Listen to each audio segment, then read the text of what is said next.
And Krishna has given us a series of practices from the best.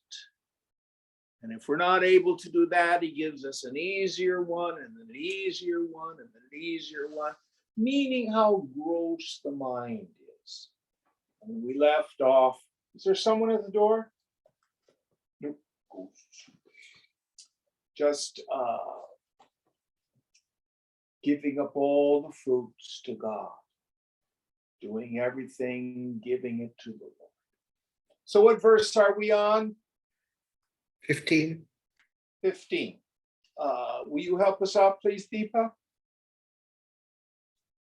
Sure.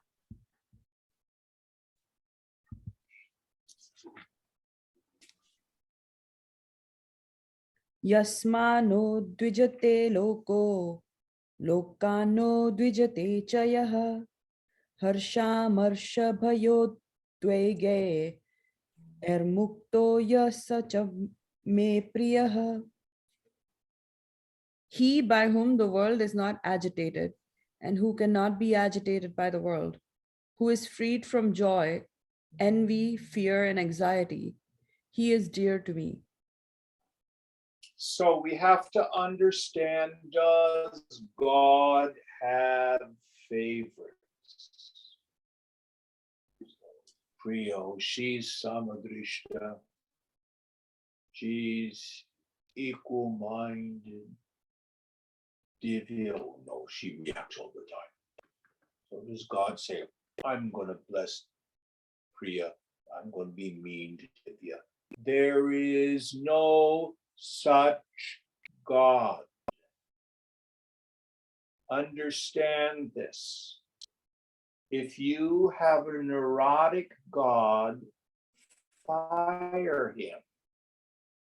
What do I mean by a neurotic God? One that needs to be pleased. Do puja. I like it. I need that smoke. Come on, do puja. It's ridiculous. We have to always understand prayer doesn't change God. Prayer changes the one who's praying. Once we get that, then when we do prayer, then when we do ritual, we understand what it's about. It isn't about trying to influence some God. The ancients thought of that, both in Greece, in Rome, and in India. They had the idea that the gods could be controlled through sacrifice. Even ancient Judaism had that to some degree. In all of those religions, you keep half and you do ritual to please the god. It's magical thinking. Prayer works. The only people who don't believe in prayer are those who have not tried it enough.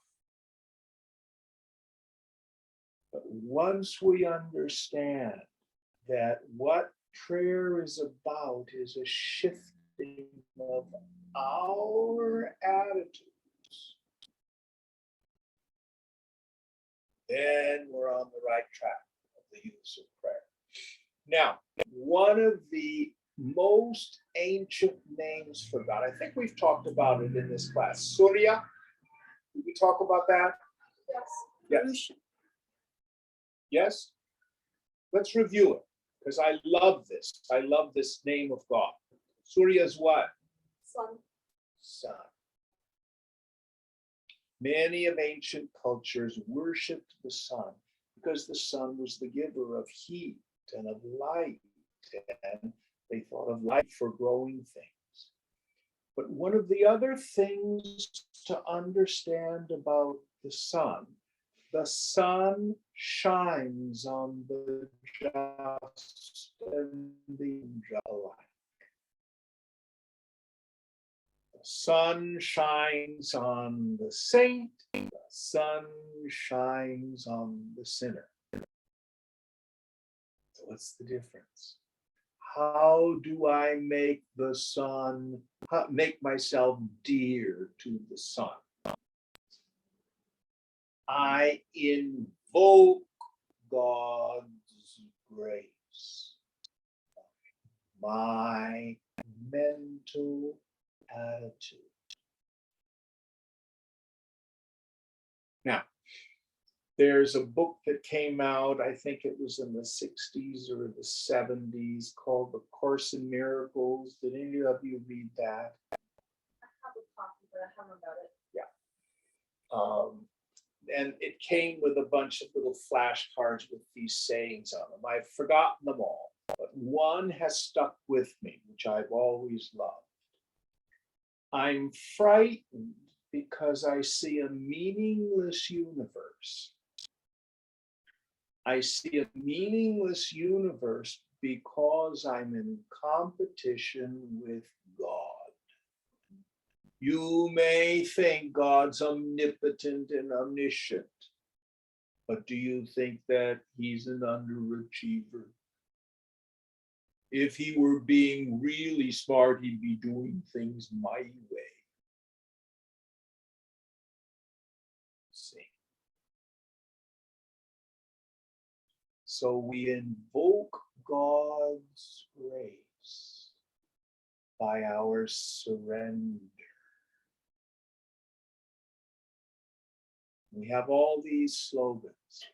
Ride the horse in the direction it's going.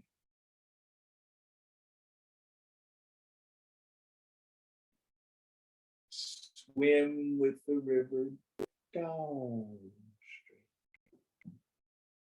Give up the struggler. Drop the rock. It's all going to work out. Always does. So what kind of mind does the yogi want to have so that we can invoke the grace of God? And so here we have a list of qualities. They're very similar to what we see in other scriptures as the marks of the Jivan Mukta. We saw similar ideas in the second chapter. We were going to go through that, the Sthita Prajna Purusha section. So let's go through these ideas. These are practices for us to work on. What was the first idea, Deepa? He by whom the world is not agitated. And who doesn't agitate the world. Yes. So do you run around picking fights? Meaning, do you have the klesha, the affliction, the dosha, the defect of being judgmental and critical? Why am I judgmental and critical? Because I think I'm unhappy because of what they're doing. Listen very, very carefully. Say this in English. They actually say it in the scriptures. They go slow. Listen carefully.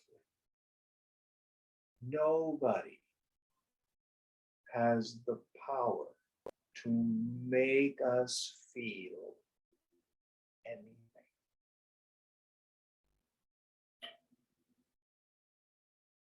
Nobody does. If someone says or does something and I get upset, I have given over that power to them. Pretty much easily just take it back. Now, that doesn't mean that the world and its people are oftentimes quite wrong in doing really awful things. But if I get I'm the one with the problem. This is foundational for the yogi. Now you tell me, none of us are kids. How has it worked out for you in your attempts in life to change other people? Anybody been successful at that one?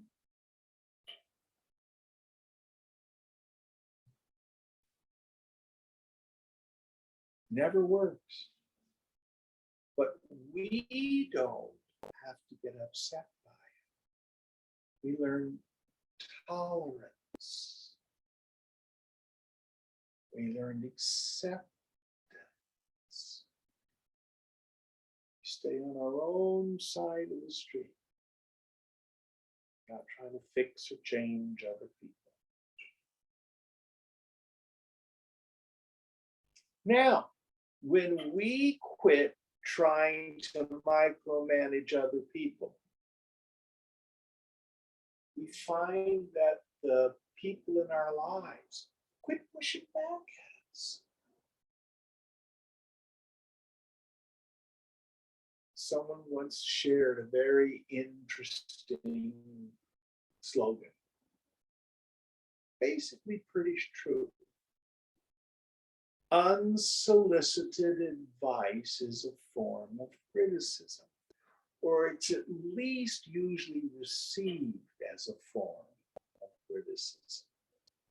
How do you like it when somebody keeps telling you what they think you ought to do and you haven't even asked for it? How's it feel? Don't you kind of get a little riled at it?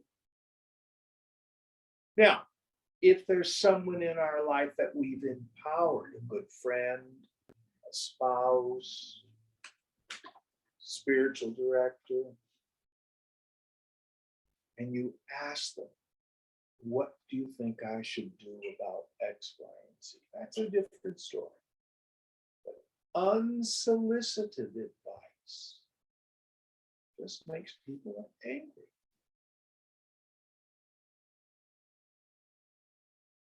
So the antidote for this is let people be. Do our own yoga. Now, this is especially hard in families. It's especially hard in Indian families, because in Indian families, frequently they're very enmeshed. We're always thinking it's our duty to be fixing and giving advice to other people. And then we wonder why it's so painful. Anybody ever have this experience in a family? Not only Indian families. I have found over many years doing this work that in the West, one of our core afflictions is alienation. We feel separate, apart, alone, alienated. For Indians, it's enmeshment. I'm all caught up in what I think other people think I should do and what they think I should do. All that stuff. So the key here is accept people as they are. Be open, be curious. So the yogi endeavors to be comfortable in any environment. We're not agitated by other people. We quit agitating.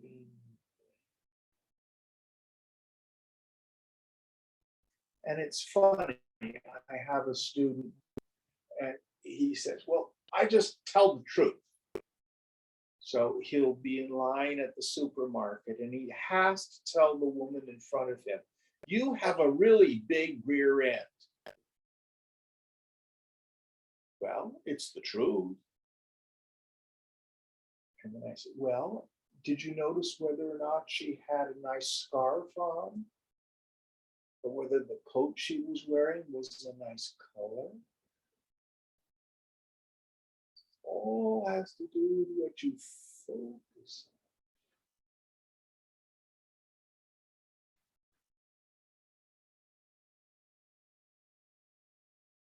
on. Look for the good.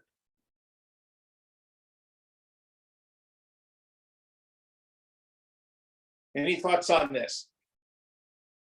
Next idea.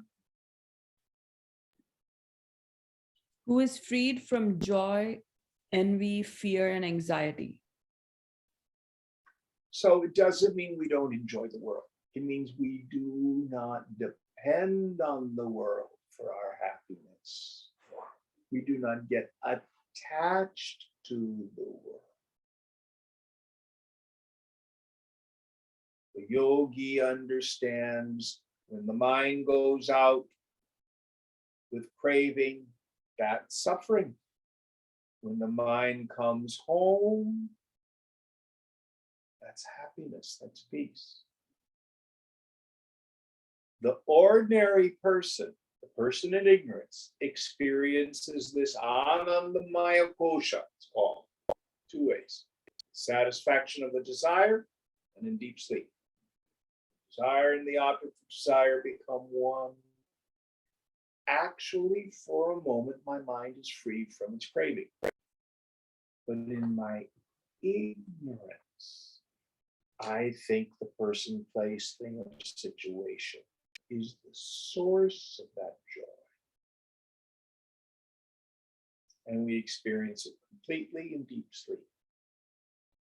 The yogi understands Chidananda Upaham. My self nature is bliss consciousness. So when desire and object of desire become one, the yogi knows it's just a taste of myself. And she has developed a practice whereby she can taste the bliss of the self independent of the world. Then we no longer have an addictive relationship with the world. We take it or leave it. We know our joy is always within. And with that, we give up fear, the fear we're not going to get what we want, the fear we're going to lose what we have. All that negative emotion starts to drift. Any thoughts on this?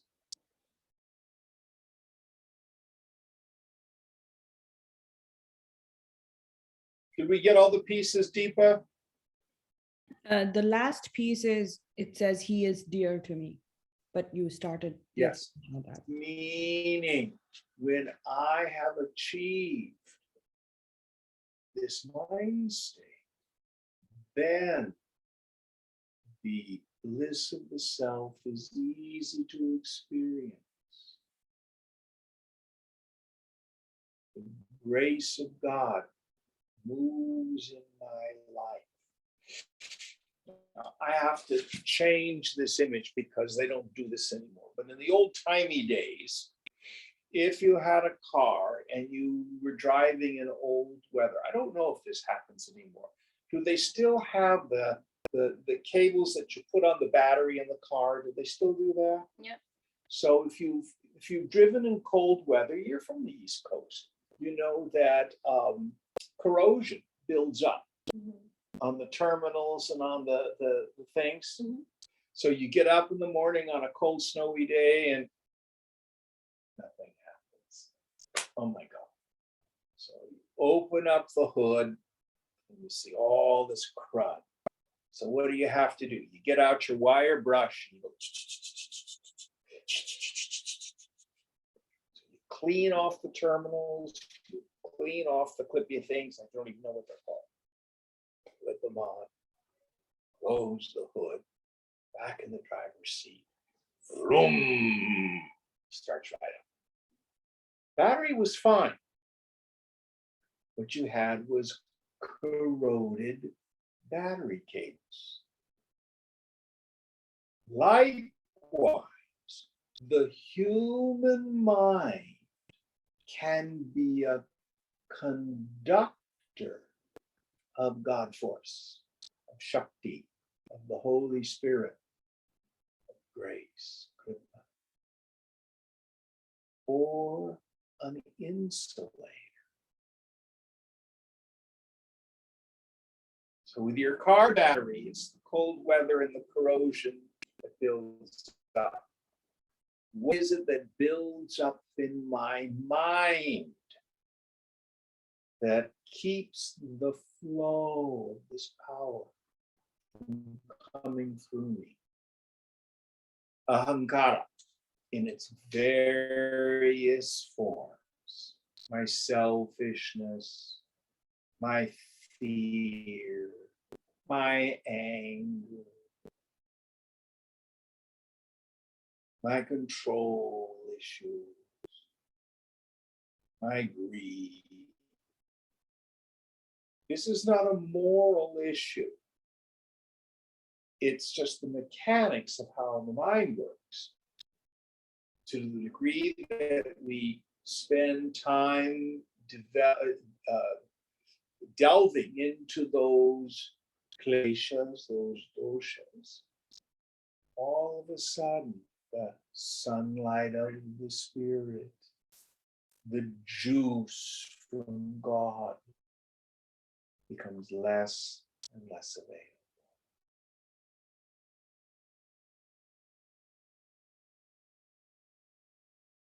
Now, Shankara uses another metaphor. And he talks about the silkworm and its cocoon. When we dance with the world in an egoistic way, with I-ness and minus, I am doing this action, this is my reward. And after the fact, I have what the scriptures call chintya. Chintya in Hindi means to worry, right? Sanskrit is a little subtler. It means after the fact, mental rumination over an event. It always happens after the fact. So if I engage in the chintya, either positively or negatively, what it does is create vasana. Creates vasana, which is an impression left in the unconscious as the result of previously performed actions. Now, one particular indulgence in the world, no blame. Do a little bit of thoughtless burning up. We don't do that.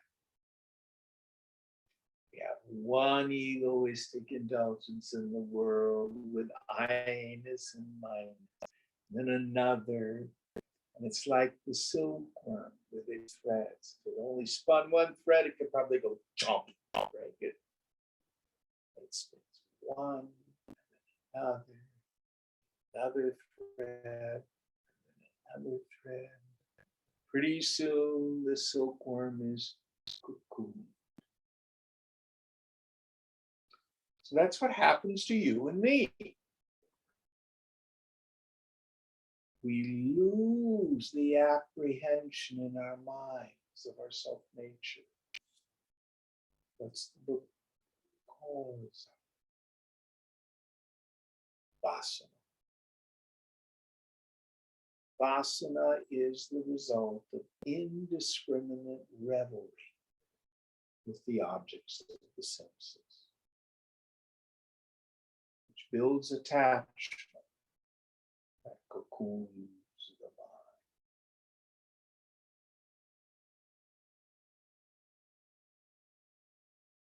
Any thoughts on this? All right, next I verse. have a question. Yes, please, go ahead. I get the worrying part. Sometimes I find it hard to make decisions. So like decision paralysis, have you heard of that? Do you think Yes. that's also a form of asana?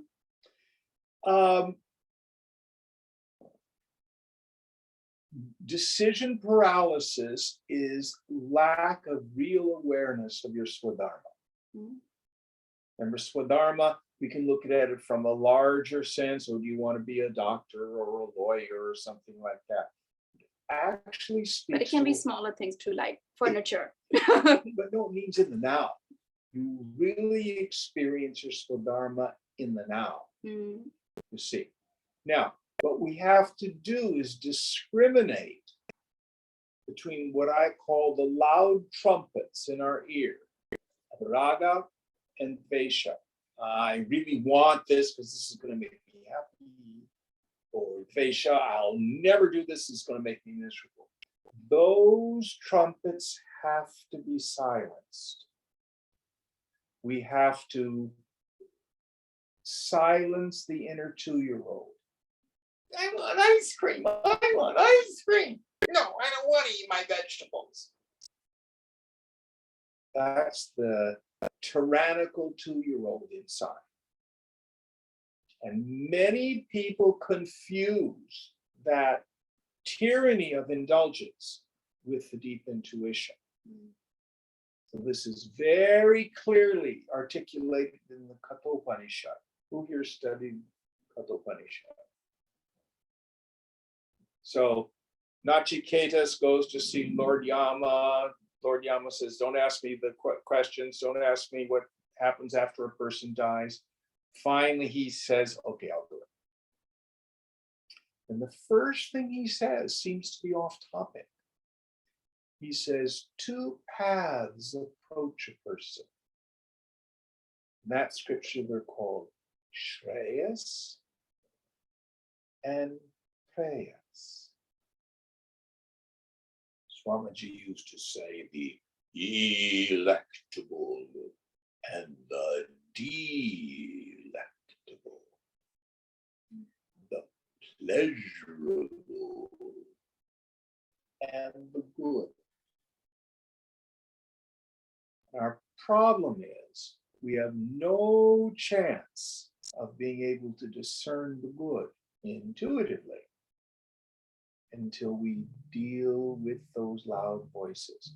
So silencing those voices, Gita calls attaining to yoga ruta, that equanimity of mind. So you have to come to a point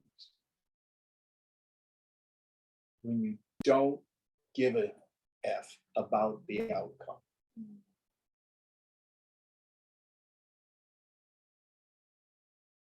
Then, what do you feel like doing? And then just do it. And you can't make a mistake. Part of decision paralysis is rooted in the idea that I'm going to screw it up. Does that make sense? mm-hmm. You can't screw it up. You came in with prarabdha karma. Your life in many ways is already written. You're going to do what you're going to do. And you're not going to do what you're not going to do. And you're going to have an allotted dose of success and failure. Joys and disappointments. So the yogi wants to understand my peace of mind is not good.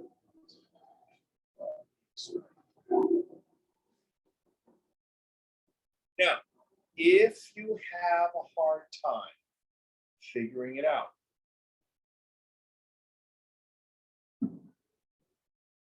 first of all, our swadharma never inhibits or conflicts or confines ourselves or other people. I'm supposed to be a bank robber. Probably not. What I feel like doing is murdering somebody. It's probably not your swadharma. It's always for more life, more expression, more creativity.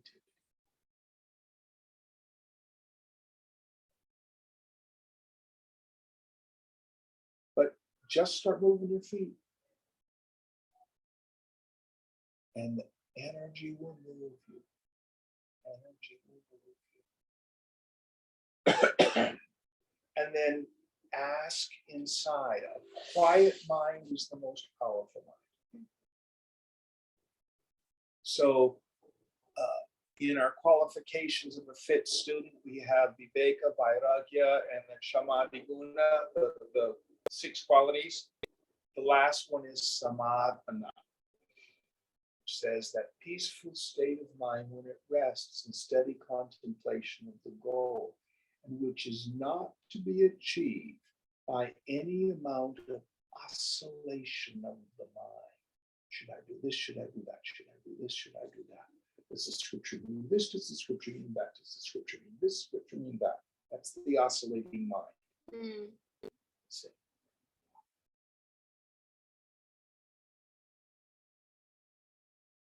Now, I jokingly have told people that God has communicated his will to me through my wallet, because I've never been a wealthy man, and at some point I have to pay the rent. So I, in the end, cannot afford the indulgence of, I wonder what I should do with my life. At some point, the bills are coming due. I need to go do something. And if you just let go of all this concern, just start moving. Let me give you again a personal example. So after Swamiji died, and I made the decision that I did not want to be involved with the Chinmaya mission. I wanted to give up being professionally spiritual, and God was the most important thing in my life, but music was a distant second, but it was second. So in my late 40s, I went back to school. Why? Well, I love music, so I just trusted that. I never did get a music education when I was younger. I thought, my rational mind, I'd probably perform in regional opera and stuff, maybe teach, maybe learn to conduct. My rational mind said I would probably end up in academics. So I was in opera workshop, singing a role in the opera workshop. And one of the gals in the opera workshop came to me and said, have you ever sung in a Catholic church? I was not Catholic, so in the Episcopal church. She said, my church over in Burlingame, Our Lady of Angels, we need a tenor section leader and a tenor soloist. And I said, how much does it pay? $50 a service, $50 a rehearsal. I could do that. For a musician at that time, it was good money. I needed the money to pay my bills. My first job in the Catholic Church. Years later, I ended up being music director at St. Augustine. Never would have happened if I hadn't needed to pay my bills. Now, I didn't stay there. I moved to other positions as they were offered to me. And I did not eventually end up in education. After 7 years, I left academia. And I ended up with a very wonderful job that I loved doing for 14 years. Just by putting one foot in front of the other. And trusting. I don't know if that's useful. Yeah, it's super useful. Thank you. And understand, having the job is not what's gonna give your life meaning.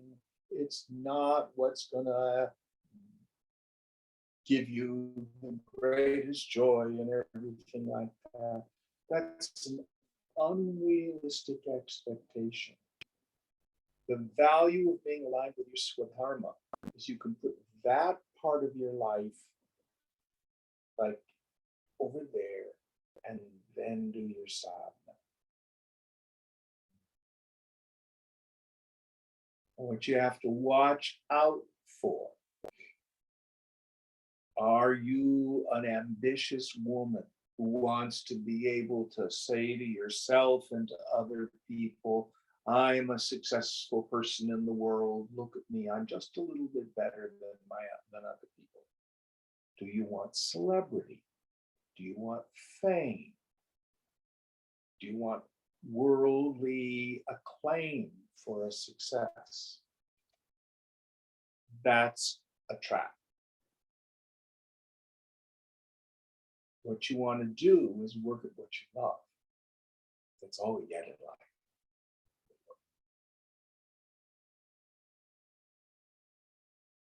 Krishna says, thy right is to work alone, never to its fruits. And this is an important point.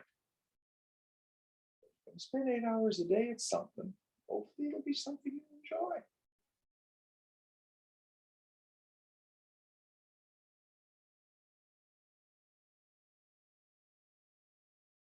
But I don't know if you're going to be a successful, standout, A-type person, a Steve Jobs, a Warren Buffett.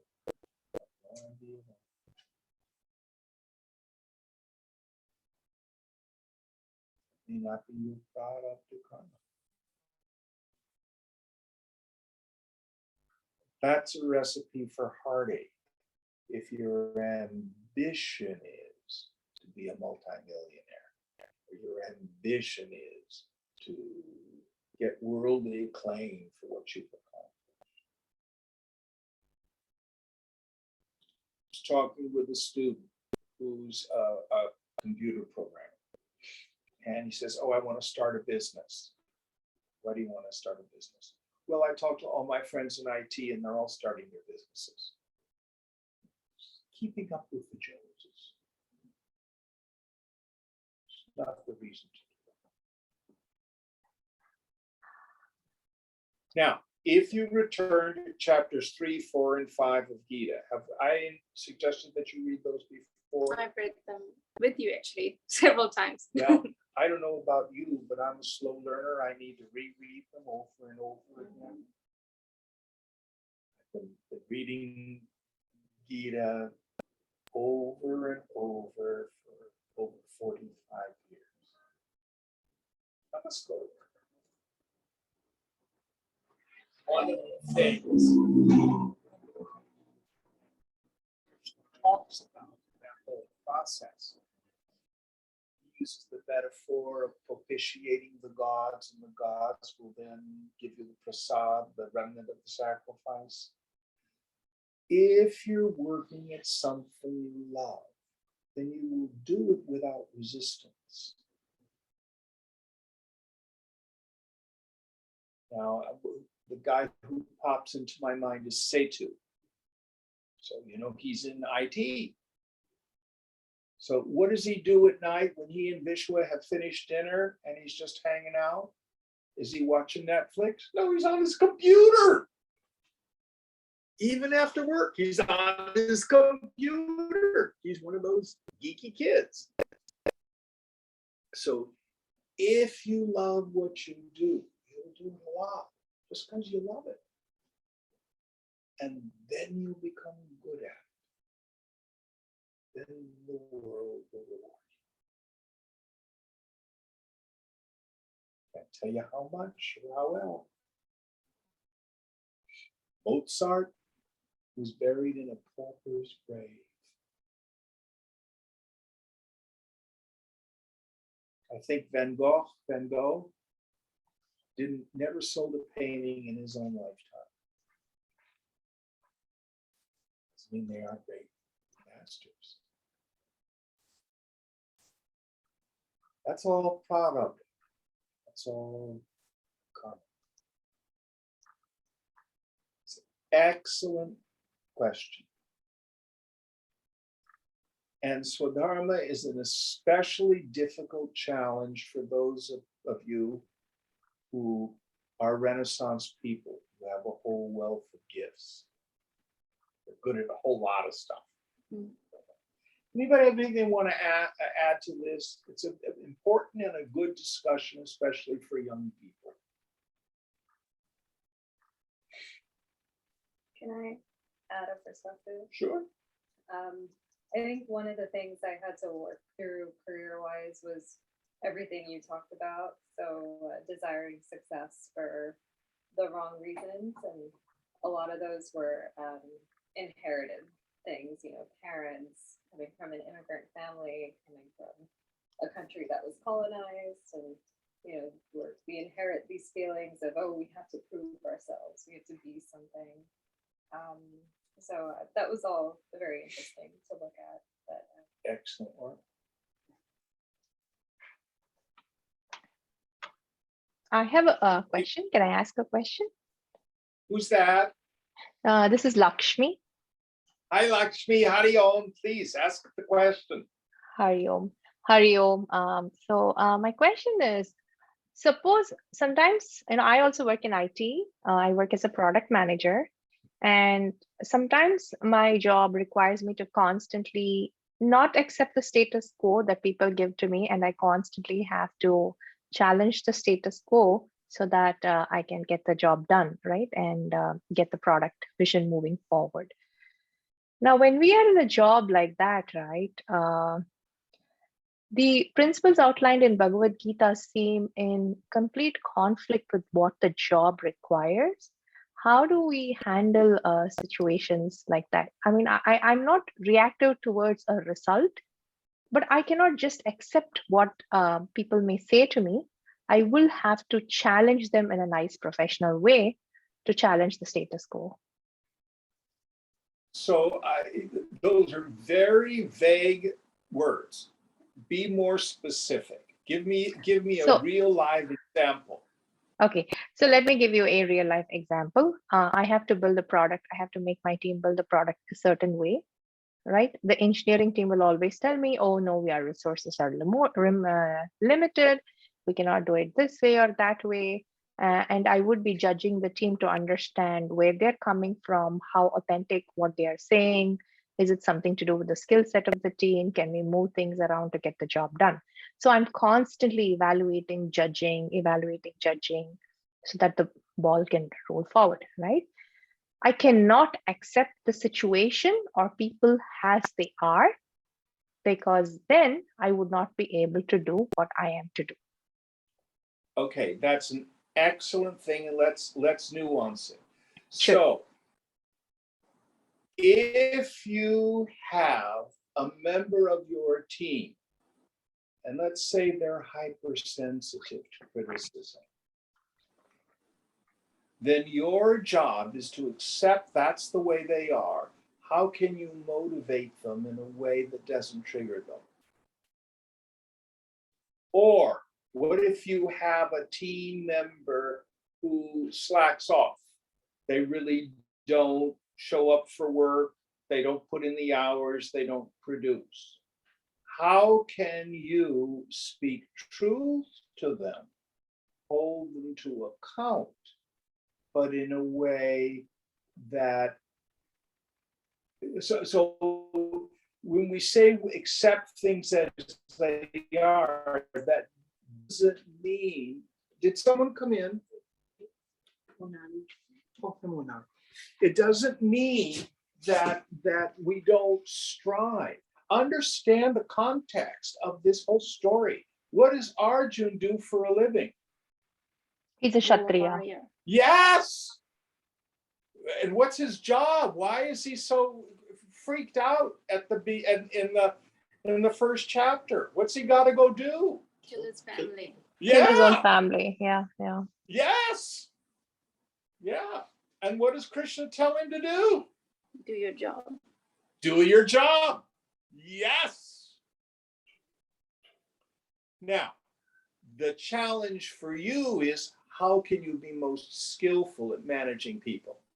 Right. But let me just, I'm a product manager, not a people manager. So they don't report to me, but I have to indirectly influence things to get the product vision going.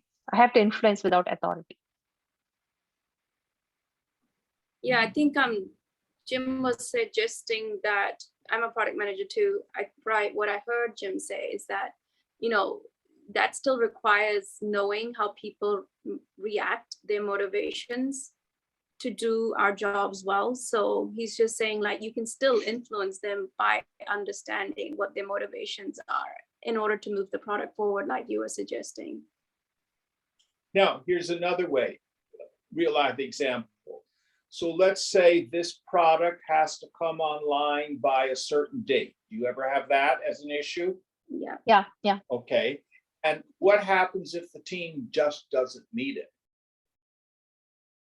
Then they don't meet it, right? I have to set the expectations with the C-level executives and the customers that they're not going to meet it. Talk with a customer, you deal with it, but you can't let that rob you of your serenity. Yeah, it doesn't rob of my sanity, but I cannot just accept people and situations as they are. I have to keep You pushing the button. misunderstood what I have said. I apologize. Okay. It's like what I'm understanding Jim saying is like you accept people for who they are, i.e. their motivations, their temperaments. Yeah. And with that, skillfully move them forward. So let me give you another. I think I got it. Sure. Go ahead. Another real life example. So I have a friend who works in the field of internet security, and he's very senior. I think they call him an architect. Yeah. So he has lots and lots of engineers who work under him. So somebody higher up in the organization has decided that they wanted to hire a bunch of engineers from Argentina. Now, this fellow who's worked a lot, both as an engineer, as a manager, and as an architect, knows that it's very important that these teams are cohesive. So he had the concern of, are these fellows from Argentina going to be able to fit in and communicate with the existing teams? Are you going to bring into the teams as part of the interview process? Because if you don't, you're going to lose your engineers. See, he's looking at a much bigger picture. Right. So he put forward, I think we need to have the engineers as part of the interview process, X, Y, and Z. And upper management says, no. So he had to drop his idea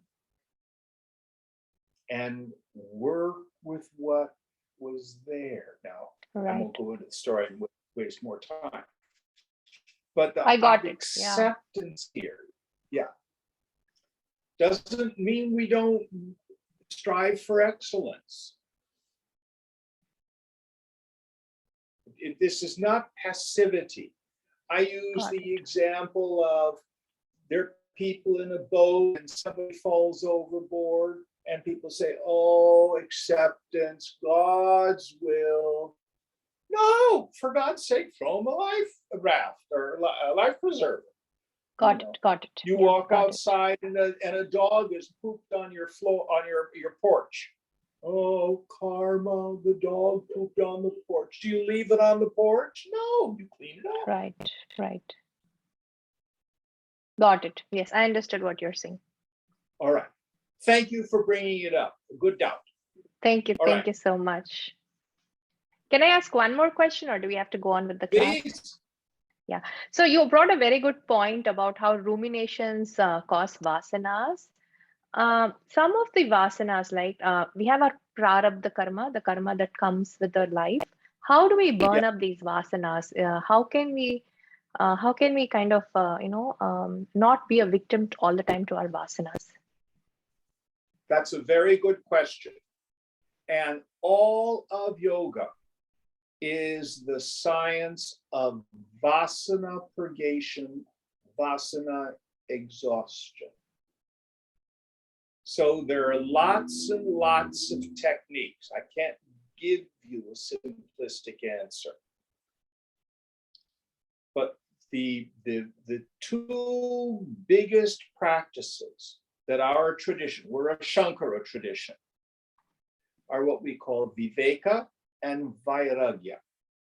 What is viveka?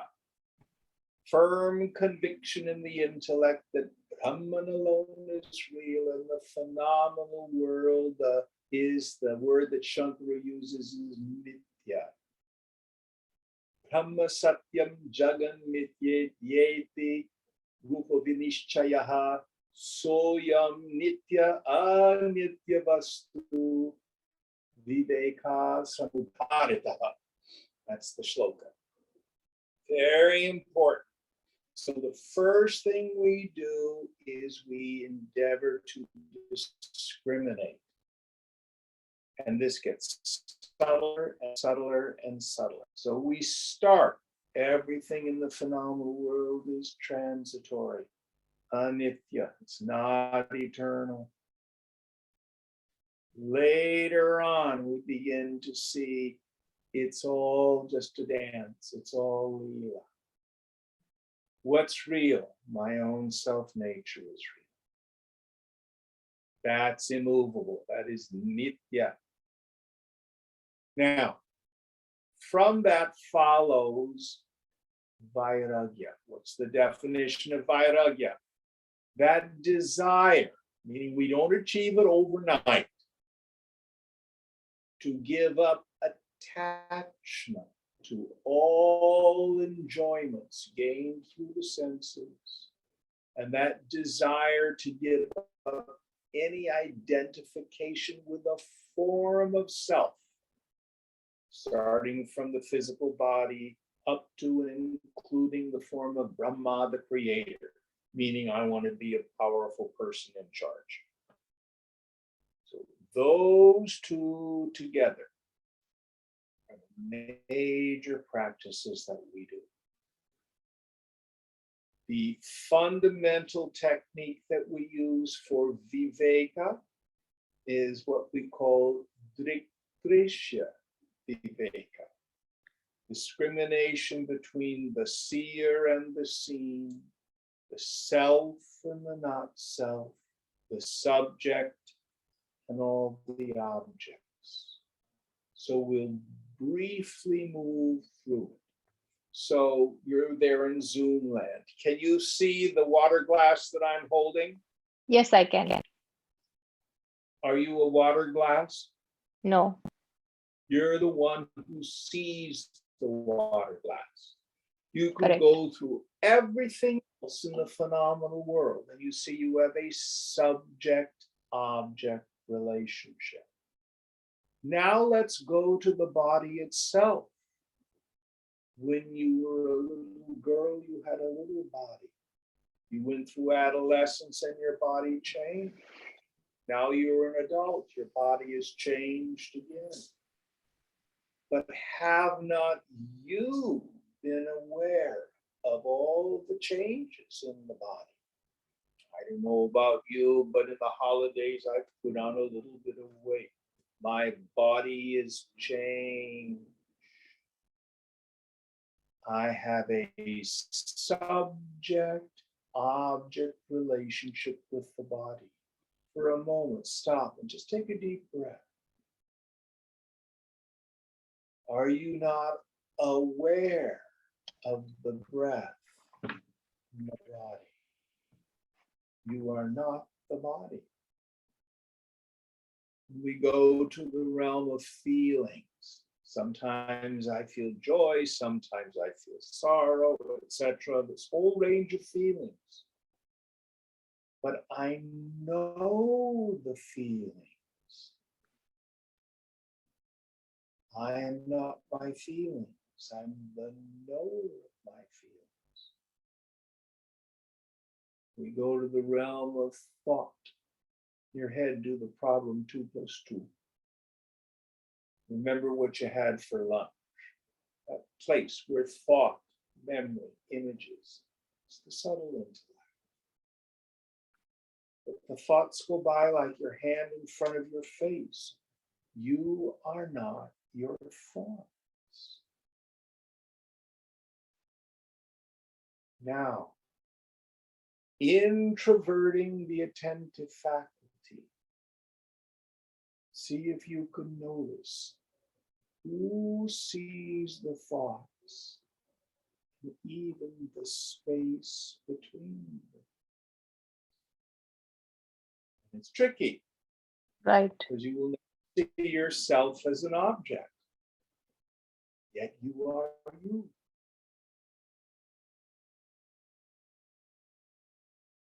And that witnessing consciousness, that ground of being, that Chidakash, that space of pure awareness.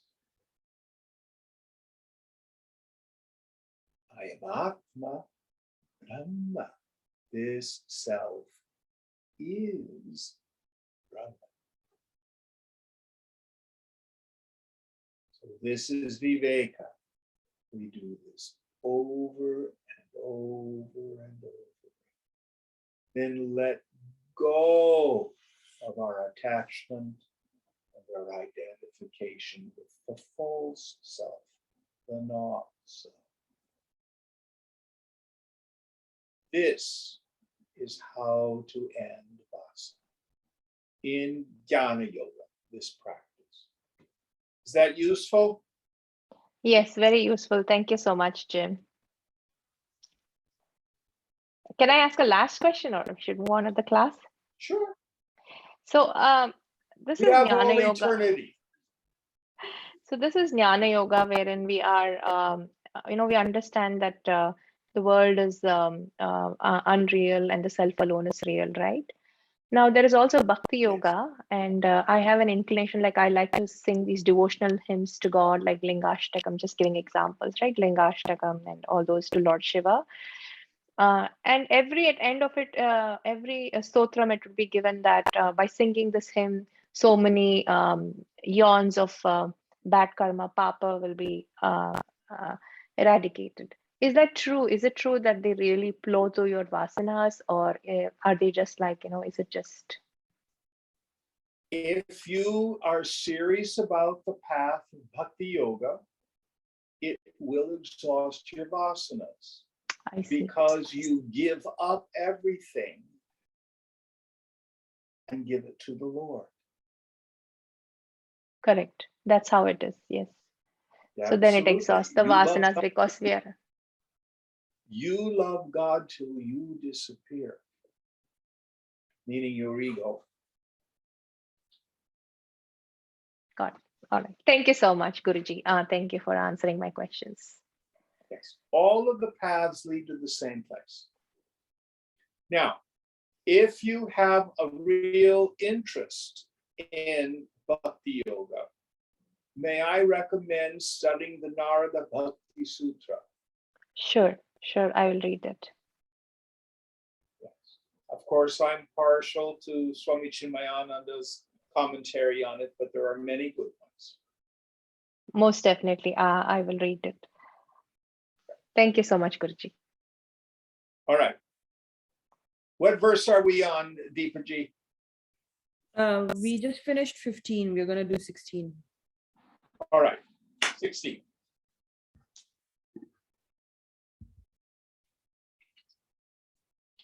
Anapeksha shuchirdaksha udasino gatavyatah sarvarambha parityagi yo madbhakta same priyah.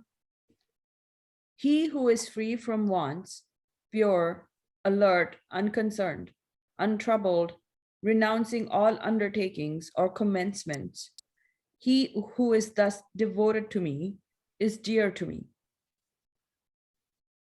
All right, so let's take each one of these ideas. And again, the idea is this does not make Krishna like me. This means I am scrubbing out my mind, getting rid of the barnacles, so the flow of grace can come. So what's the first idea, Deepa? He who is free from wants. Yes. So let's use the Four Noble Truths of Buddhism as a way to frame this. First noble truth, the truth of dukkha, suffering. The Buddha said life, the way most people live it, is suffering. Noble truth number two, the cause of suffering is kama, craving, attachment. I think getting what I want will make me happy. What does it feel like to want something you don't have? It hurts. And then there's the flip side, aversion. I can't stand what's going on and I want to get rid of it. Or what I call the neurotic form. I have what I want, but I'm afraid I'm going to lose it. And you're like a person at a banquet with a thorn in their throat.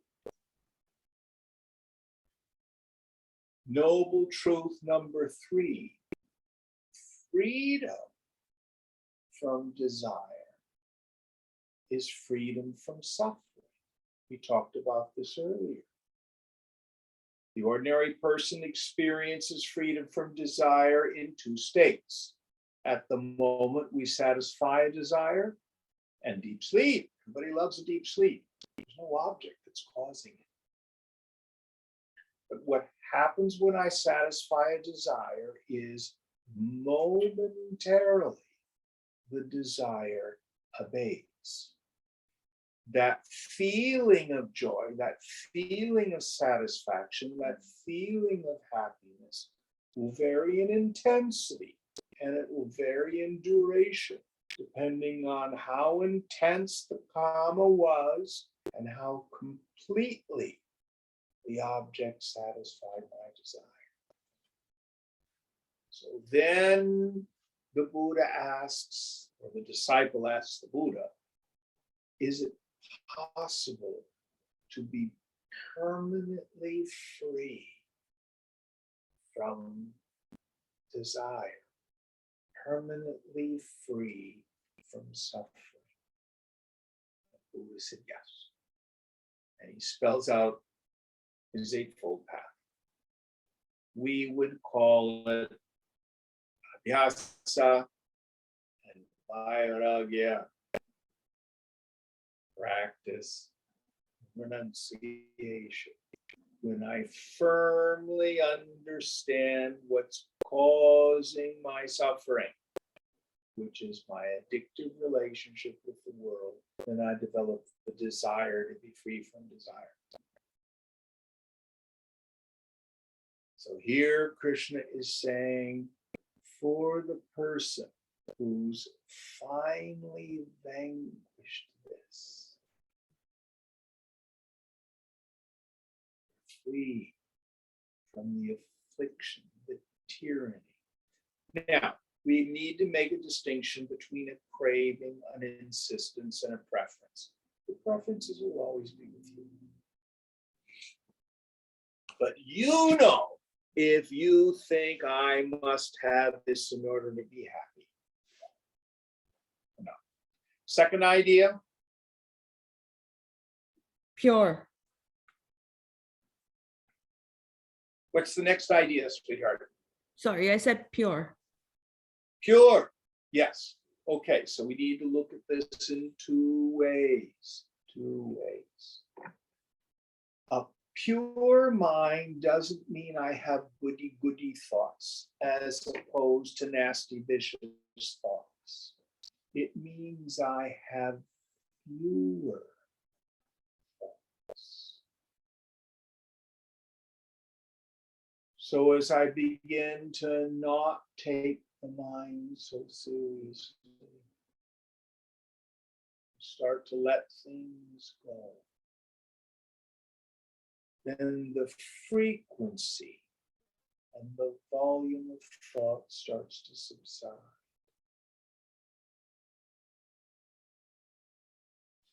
And when we finally are able to give up what we call vimarsha, this deliberation, the mind just thunders to a stop.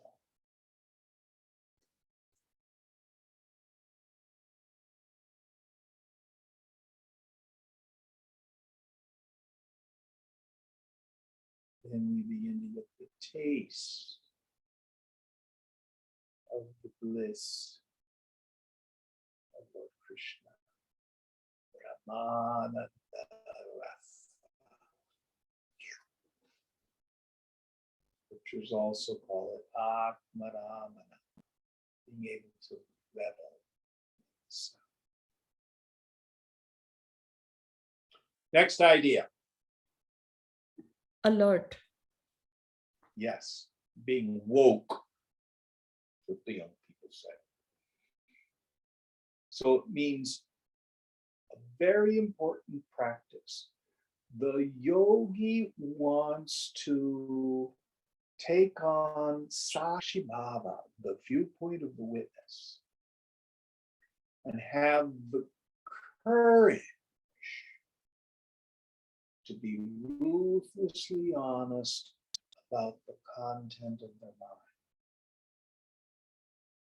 Are you willing to admit when you're jealous or angry or hurt?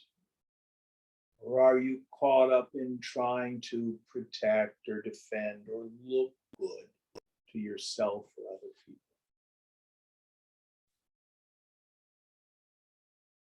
So as material comes up out of the unconscious, the yogi stands back in the viewpoint of the witness, watching that stuff come up. Now, this has another meaning, which has to do with our meditation. And we'll go into this next year. So we'll finish this first. This is 16. Yes, but we haven't gone through all the ideas yet. I know, but it's 8 o'clock. Okay. So we will have to finish this verse next time. Okay. Om Purnamada Purnamidam Purnat Purnamudachyate Purnasya Purnamadaya Purnamevavashishyate. Om Shanti Shanti Shanti. Hari Om. Shri Gurubhyo Namaha. Hari Om. So all of you have a wonderful holiday and New Year's, and we will resume our discussion on the 16th shloka on January 2nd. Thank you all. Thank you. Wow, that's a long wait, Jim.